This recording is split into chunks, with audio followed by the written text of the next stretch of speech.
우리 말씀을 함께 나누기 전에 우리 먼저 인사를 좀 먼저 하겠습니다. 지난주 우리 중고등부에서 아이들한테 인사를 시켰는데 아무도 따라하지 않아서 제 마음속에 깊은 상처가 남아서 이 시간에 설마 성인들은 좀 따라하겠지라는 마음으로 좀 함께 인사하기를 원합니다. 사랑합니다라는 인사인데요.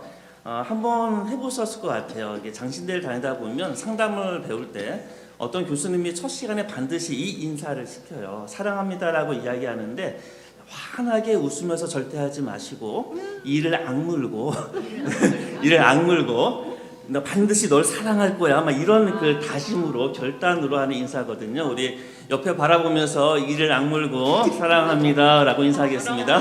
사랑합니다. 네, 사랑합니다. 네.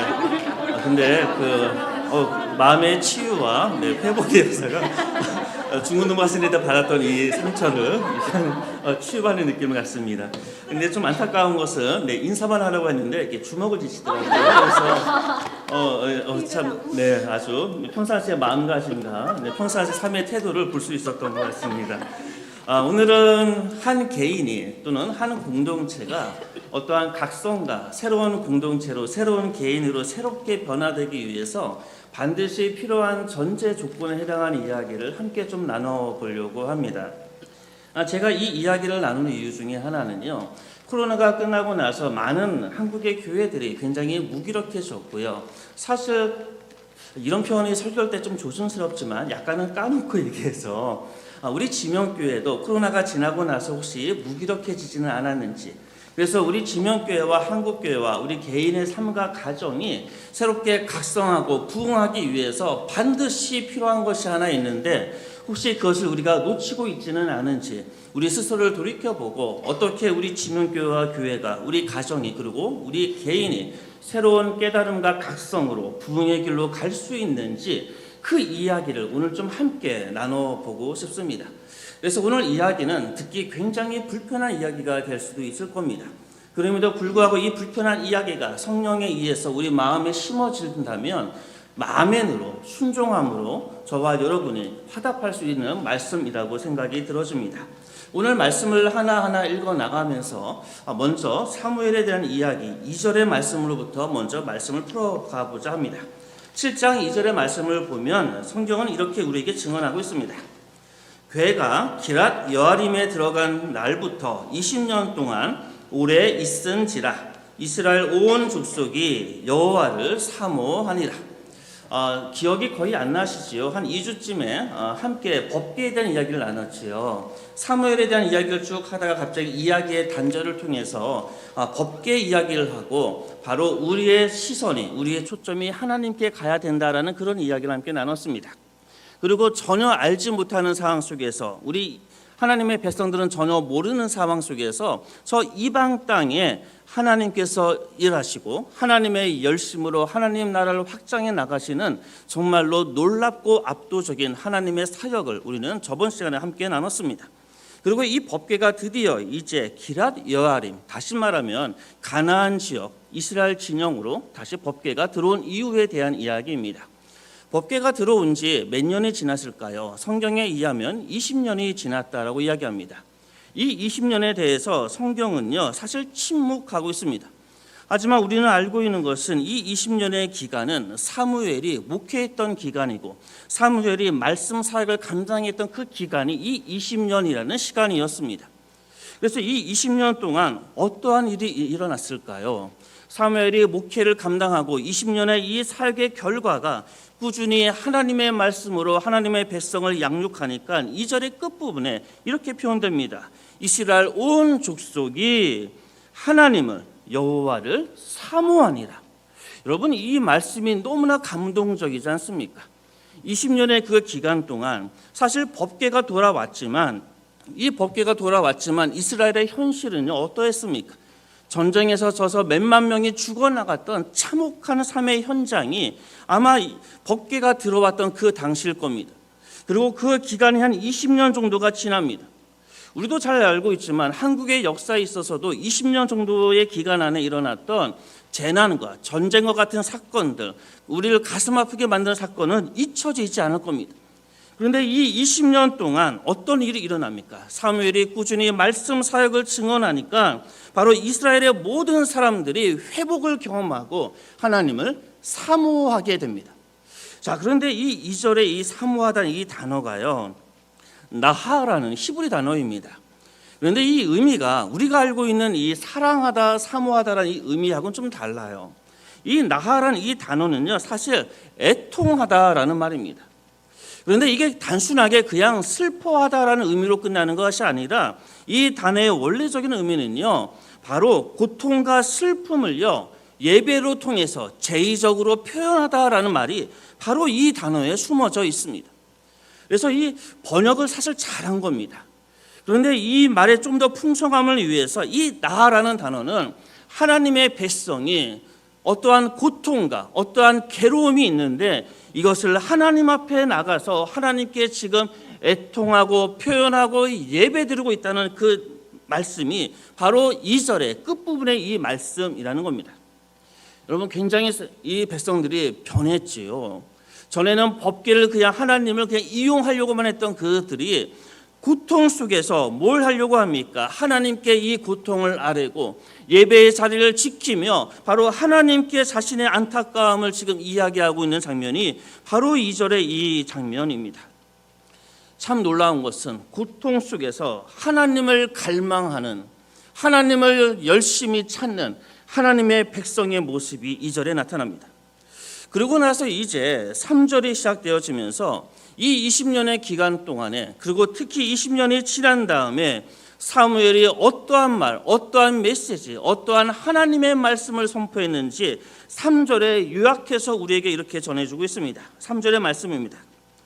사무엘이 이스라엘 온 족속에게 말하여 이르되 만일 너희가 전심으로 여호와께 돌아오려거든 이방 신들과 아스다롯을 너희 중에 제거하고 너희 마음을 여호와께로 향하여 그만을 섬기라. 사실 이 말씀의 핵심은 이거지요. 이방 신을 제거하고 하나님만 섬기라는 겁니다. 사실 이것은 사무엘서에 흐르고 있는 가장 중요한 주제의 핵심입니다. 이것은 사무엘서뿐만 아니라 구약 성경을 흐르고 있는 가장 중요한 말씀입니다. 이방 신을 제거하고 오직 하나님만을 섬겨라. 이것은 구약뿐만 아니라 신약에 걸쳐서 우리가 지금 고백하고 있는 이 하나님의 말씀, 이 66권이 우리에게 증언하는 것이 바로 그거입니다. 너희는 이방신을 제거하고 오직 하나님만 섬기라. 바로 이 말이 바로 사무엘이 했던 이야기입니다. 이 말은 어떤 말일까요? 근데 좀 이상하지 않습니까? 이스라엘 백성이요, 하나님을 그동안 섬기지 않았을까요? 이스라엘 백성이 그동안 하나님을 섬김이 없었을까요? 도대체 무엇이 문제이기 때문에 사무엘은 지금 안타까운 마음으로 지금 백성들에게 이렇게 이야기하고 있는 겁니까? 문제는 이거였습니다. 하나님을 섬기기는 섬기는데 하나님만을 섬기지 않았다는 겁니다. 여러분, 이 단어가 주는 그 도전, 영적인 도전, 이 말씀이 주는 그 무게감을 오늘 반드시 느끼시고 하나님의 이 말씀을 통해서 우리에게 전해주는 그 음성을 듣기를 소원합니다. 사실 우리는요, 하나님을 믿지만 바알도 믿고 있거든요. 바알과 아스타롯을 제거하라고 그랬습니다. 프린터 다 갖고 계시지요? 이 페이지에 보면 제가 거기에다가 사진을 좀 올려놨습니다. 바알 신의 모습과 아스다롯 신의 모습을 조각되어져 있는 것을 거기다가 두었습니다. 성경을 읽다 보면 정말 끊임없이 나오는 것이 바알과 아스다롯을 제거해라, 멀리해라, 이런 얘기가 계속 나옵니다. 바알은 우리가 너무나 잘 알고 있는 것처럼 가나안 땅의 최고의 신입니다. 가나안 땅의 최고의 신이면서 비의 신, 폭풍의 신입니다. 비와 폭풍은 농사를 주관하기 때문에 농사의 신이기도 하고 또한 풍요의 신, 생산의 신이 바로 바알입니다. 그러면 아스다롯은 누굽니까? 이 바알의 아내입니다. 그래서 이 아스다롯은요, 전쟁과 사랑의 신이고 무엇보다 다산의 여신입니다. 이 아스다롯이 나중에 비너스가 됩니다. 지금 바알과 아스다롯, 이 이방신들이 우리에게 주는 메시지는 무엇입니까? 그것을 한마디로 이야기하면 무슨 말입니까? 바로 번영과 성공입니다. 하나님의 백성이 하나님의 약속의 땅 가나안 땅에 들어갔는데, 야훼 하나님만 섬겼던 그 백성이 그 땅에 들어갔는데, 그 가나안 지역을 지배하고 있었던 바알과 아스타롯 신이, 그들은 번영과 풍요와 다산의 신이었습니다. 그 신들의 유혹에 그들이 넘어갔던 겁니다. 그래서 하나님만을 섬기는 것이 아니라 하나님을 섬기고 또 바알을 섬기고 또 아스타롯을 섬겼던 것이 하나님의 백성이었다는 겁니다. 여러분, 이 말씀이 이 당시 이스라엘 백성을 향한 말인 것 같습니까? 오늘날 저와 여러분의 삶은 어떻습니까? 여러분은 하나님만을 섬기고 계십니까? 바알과 아스타롯을 요즘의 말로 현대적인 언어로 번역한다면 이렇게 이야기할 수 있을 것입니다. 돈으로, 경제로, 자본으로 그렇게 표현할 수가 있습니다. 제가 참 안타까운 것은요, 우리나라에 많은 선거들이 있지요. 국회의원 선거도 있고 대통령 선거도 많이 있습니다. 그런 선거를 볼 때마다 진보와 보수를 떠나서 그들이 동일하게 주장하는 게 하나 있지요. 뭘 주장하지요? 잘 먹고 잘 사게 하겠다, 경제의 대통령이다, 이런 강조를 합니다. 그런데 믿음의 사람이 하나님을 믿는다는 저와 여러분은요, 경제 대통령을 뽑아야겠다는 생각에 우리의 생각은 멈춰 있습니다. 사실 우리가 들여다보면 정말로 그리스도의 가치, 하나님의 정의로움과 하나님의 사랑이 실현되어지는 것에 우리의 관심이 있는 것이 아니라 그냥 잘 먹고 잘 사는 것, 경제적으로 좀 넉넉해지는 것에 우리의 시선과 우리의 생각에 초점이 가 있다는 겁니다. 부유한 것, 돈이 많아지는 것 좋지요. 하지만 그것이 결코 우리의 목적이 될 수 없다는 겁니다. 우리의 목적은 우리의 부유해졌을 때 하나님의 정의와 사랑을 위해서 이 돈을, 이 경제를 어떻게 사용해야 되는가, 그것에 우리의 방점과 우리의 초점이 있어야 되는데 오로지 우리의 초점은 경제와 돈에 집중된다는 겁니다. 오늘 지금 이 말씀은 사실 아주 과거에 주어진 말씀이 아니라 오늘 저와 여러분을 위한 말씀이기도 합니다. 혹시 넷플릭스를 보십니까? 저는 개인적으로 넷플릭스를 굉장히 좋아합니다. 아니, 목사가 무슨 넷플릭스를 보냐라고 비난하지만 뭐 어쩔 수 없습니다. 좋아하는 걸 좋아한다고 해야 되지요. 굉장히 충격적이고 세계적으로 인기를 끌었던 그 영화라고 할까요? 넷플릭스에 그 시리즈가 있었죠. 뭡니까? 네, 오징어 게임이라는 게 있었습니다. 그래서 제가 1페이지에다가 오징어 게임이라는 그것도 이렇게 아주 예쁘게 해서 집어넣습니다. 이 오징어 게임을 혹시 보신 적이 있으신가요? 보시면 이게 약간 19세니까 우리 아이들은 못 보겠지만 다 보더라고요. 그걸 보고 나서요, 제가 개인적으로 얼마나 충격을 받았는지 모릅니다. 거기서 나오는 잔혹함, 그것도 되게 충격적이지만 제가 그것을 보고 충격을 느꼈던 것은 어떻게 우리 사회를 이렇게 잘 그려낼까? 무한한 경쟁과 돈이 삶을 지배하는 이 사회를 돈과 자본이 지배하는 철저한 승자 독식의 시대, 속도만을 강조하고 무한 경쟁의 우리의 사회를 어떻게 이렇게 잘 재밌게 표현할까? 굉장히 충격적이었던 생각이 납니다. 여러분, 우리나라는 어떤 나라입니까? 경제 10위의 대국입니다. GDP가 10위입니다. 경제적으로 한강의 기적을 이야기하는 것이 우리의 나라입니다. 그런데 그 높은 빌딩 사이에 우리의 음지와 어둠은 어떻습니까? 우리가 너무나 잘 알고 있지요. 2003년부터 2023년까지 거의 자그마치 20년의 기간 동안요, 그 리투아니아라는 나라에게 딱 한 번을 제외하고 우리나라는요 OECD 자살률가 1위였습니다. 너무 잘 아시지요. 우리나라의 사망 1위는 암이지만 자살률은 5위입니다.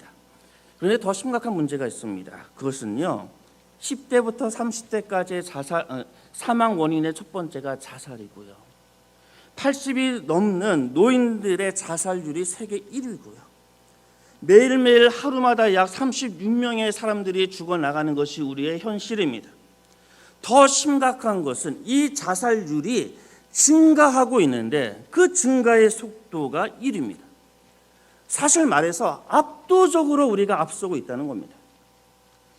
우리는 여전히 경제를 이야기합니다. 선거 때마다 경제 대통령, 경제를 위한 국회의원, 경제를 위한 시의원을 이야기합니다. 우리는 전 세계적으로 한각의 기적을 맛봤던 굉장히 위대한 민족입니다. 그리고 우리는 잘 살게 되었습니다. 그런데 그 결과가 무엇입니까?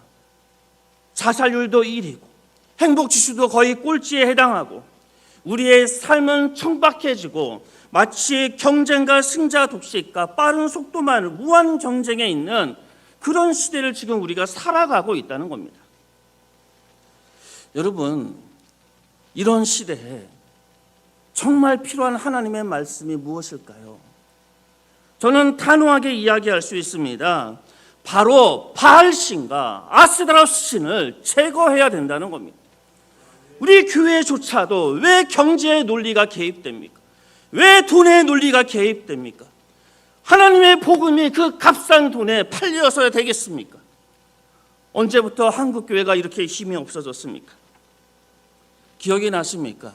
한국교회 그 천박한 땅덩어리에서 오직 말씀 가운데 회개운동이 일어났을 때 평양의 그 대부흥이 바로 우리의 한국교회의 자랑스러움이었습니다.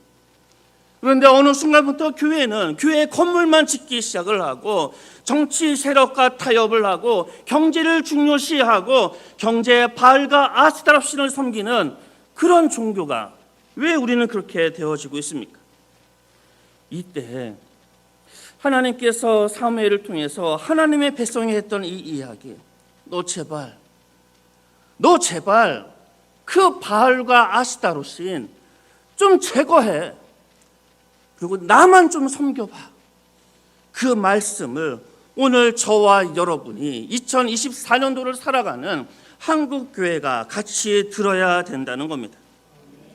그런데 그 앞에 이런 말이 있지요. 전심으로. 이게 무슨 말이지요? 온 마음으로란 얘기지요. 이 마음이 히브리어로 레브라는 단어입니다. 이 레브라는 단어는요, 우리가 알고 있는 마음이라는 단어하고 달라요.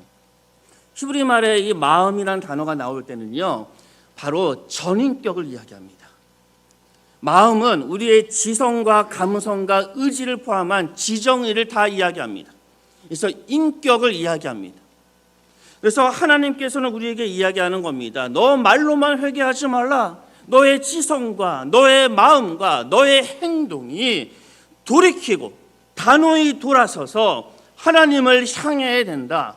바로 그것이 사무엘을 통해서 들려줬던 하나님의 말씀이라는 겁니다. 참으로 가슴 아프고 속상한 일들이지요. 왜 우리 복음이 이렇게 힘이 약해졌습니까? 종종 저는 이제 교회 20몇 년을 사역을 하면서 2007년부터 이제 교회 사역을 했거든요. 많은 교회에서 사역의 경험이 있습니다. 근데 한결같이 하는 얘기가 참 비슷합니다. 재정이 줄면 걱정합니다. 재정이 늘면 교회가 잘 되는 것처럼 착각을 합니다. 하나님께서 주시는 그 복을 하나님의 사랑과 정의를 위해서 어떻게 사용할까에 대한 관심이 아니라 교회가 성장하고 재정이 풍족해지는 곳에 우리의 관심이 집중된다면 바로 하나님께서 그 교회를 향해서 우리에게 들려주는 이 음성, 바알과 아스다로스를 제거하라는 이 음성을 들어야 됩니다. 이 불같은 사무엘의 이 말씀에 이스라엘 백성들은 순종했습니다. 그래서 어떤 일이 일어나지요? 5절에 보면요, 4절이지요. 이에 이스라엘 자손이 바알들과 아스타롯을 제거하고 여호와만 섬기니라. 이 모습이 오늘 저와 여러분의 모습이 되기를 원합니다. 그러고 나서 이제 5절에서요, 이제 사무엘이 하나님의 백성들에게 미스바로 모이라고 해요. 이 미스바는요, 좀 뜻이 있습니다. 이게 사모하다라는 의미도 들어있는 단어가 바로 이 미스바입니다. 이 미스바에 모여서 하나님께 기도하고 회개 운동을 하고 하나님의 말씀을 선포하고 바로 이 미스바의 대회개 운동이 일어나게 됩니다. 자, 그러자 자, 7장 12절의 말씀을 보겠습니다. 7장 12절을 보면요, 우리가 너무나 좋아하는 말씀이지요. 사무엘이 돌을 취하여 미스바와 센 사이에 세워 이르되 여호와께서 여기까지 우리를 도우셨다 하고 그 이름을 에벤에셀이라 하라. 너무나 감동적인 이 장소가요, 우리 4장 1절을 잠깐 볼까요? 앞으로 몇 장을 넘겨서 4장 1절의 말씀을 보시면, 사무엘의 말이 온 이스라엘에 전파되니라. 이스라엘은 나가서 블레셋 사람과 싸우려고 에벤에셀 곁에 진치고 블레셋 사람들은 아벡에 진쳤더니, 그 다음에 2절에 패하여 4,000명이 죽었다라는 그 내용이 나옵니다. 불과 3장 앞에서 이 에벤에셀에서 어떤 일이 일어납니까? 블레셋 백성들에게 바로 패하여 4,000명이 죽는 바로 그 패배의 장소가 이 에벤에셀이었습니다. 그런데 7장에서는 지금 이 에벤에셀은 어떠한 장소입니까? 이곳은 그 이후에 블레셋을 물리치는 사건이 나타나는데 승리의 장소가 됩니다. 여러분에게 나눠드렸던 프린터 3페이지를 보시면요, 가운데에 빈칸 채우기를 마련했습니다. 굉장한 배려입니다. 자, 맞춰보십시오. 3페이지에 제가 굳이 이 빈칸을 낸 것은 똑같은 에벤에셀의 이 장소가 패배의 장소였는데 이 장소가 승리의 장소가 되기 위해서 반드시 필요했던 것이 하나 있었다는 겁니다. 그것이 무엇입니까? 바로 회개입니다. 처음에 말씀을 시작하면서 이런 이야기를 했지요. 한 개인과 공동체가 각성해서 깨달아서 그 교회와 공동체와 가정과 개인이 하나님께서 주셨던 그 놀라운 사역과 비전을 감당하기 위해서는 반드시 필요한 전제가 있다고 했습니다. 그것은 회개하는 겁니다.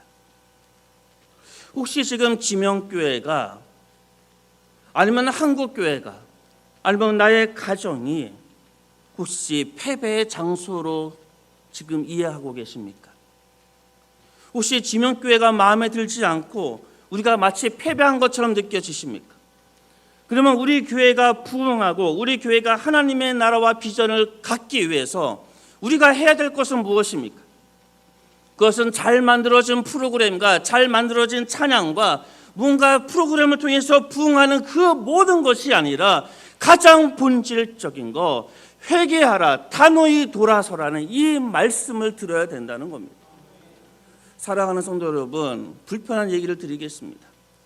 지명교회에 와서 여러분이 지명교회를 걱정하는 목소리를 많이 들었습니다. 이제 불과 3개월밖에 지나지 않았지만, 그런데 제 마음에 안타까웠던 것이 뭔지 아십니까? 우리 함께 회개합시다, 단호히 돌아섭시다는 얘기가 1도 나오지 않았다는 겁니다. 왜 그러십니까? 왜 남을 비난하고 손가락질하고 남 탓하고 계십니까? 내가 돌아서겠다. 자본의 논리와 돈의 논리와 세속의 논리가 아니라 하나님 나라의 그 정의와 사랑으로 내가 돌이키겠다. 우리 함께 회개합시다. 왜 이 이야기가 우리 지명교회에서 아무도 얘기하지 않습니까? 여러분, 지명교회가 다시 옛날의 영광을 받으시길 원합니까? 다시 부흥하고 우리 안에 많은 성도들이 함께 예배하며 감격스러운 그 예배 드리길 원합니까? 떠났던 성도들이 다시 모여서 함께 뜨겁게 예배하길 원합니까? 그러면 무엇을 하시려고 합니까? 프로그램을 만들고 찬양을 잘 멋들어지게 하고 그것에 우리의 시선과 우리의 마음을 집중하시겠습니까? 결코 아니라는 겁니다. 하나님의 말씀은 오늘 저와 여러분에게 우리 교회를 향해서 제발 회개하라, 세속의 논리가 아니라 재정의 논리가 아니라 오직 하나님의 그 말씀, 정의와 사랑, 이것을 붙잡고 나아가라 라고 우리 주님은 말씀하십니다. 이 이야기는 사실 지명교회를 얘기한 것도 아닙니다. 한국교회가 다 비슷한 것 같습니다.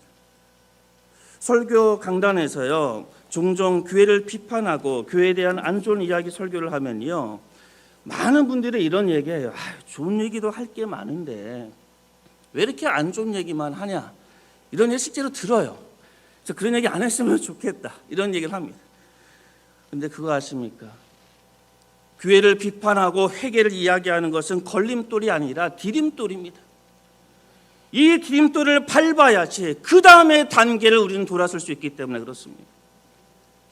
사랑하는 성도 여러분, 오늘 함께 나눴던 이 말씀은 참으로 불편한 말씀입니다. 사실 저도 제 자신을 돌이키면 쇳덩어리고 연약함으로 가득해서 감히 돌아서라고 얘기하기 송구스럽고 부끄러울 따름입니다. 그럼에도 불구하고 저는 말씀을 붙들고 최선을 다해서 주님이 걸어가셨던 그 길을 걸어가기 위해서 노력하려고 합니다. 그런데 혼자 가는 게 너무 힘듭니다. 그러니 사랑하는 성도 여러분, 함께 손잡고 걸어가기를 소원합니다. 담임 목사님과 부교육자와 장로님들과 권사님들과 같이 손을 붙잡고 우리의 이 모습을 회개하고 다시 돌이키고 세상의 논리와 세상의 그것이 아니라 오직 하나님 사랑과 정의의 그 논리로 다시 걸어가는, 그래서 하나님께서 그 패배의 장소 에베네셀을 이제 승리의 장소 에베네셀로 바꾸셨던 하나님의 그 놀라운 역사를 함께 맛보며 감격으로 함께 예배 드리며 나아가는 저와 여러분이 되기를 주님의 이름으로 축원합니다.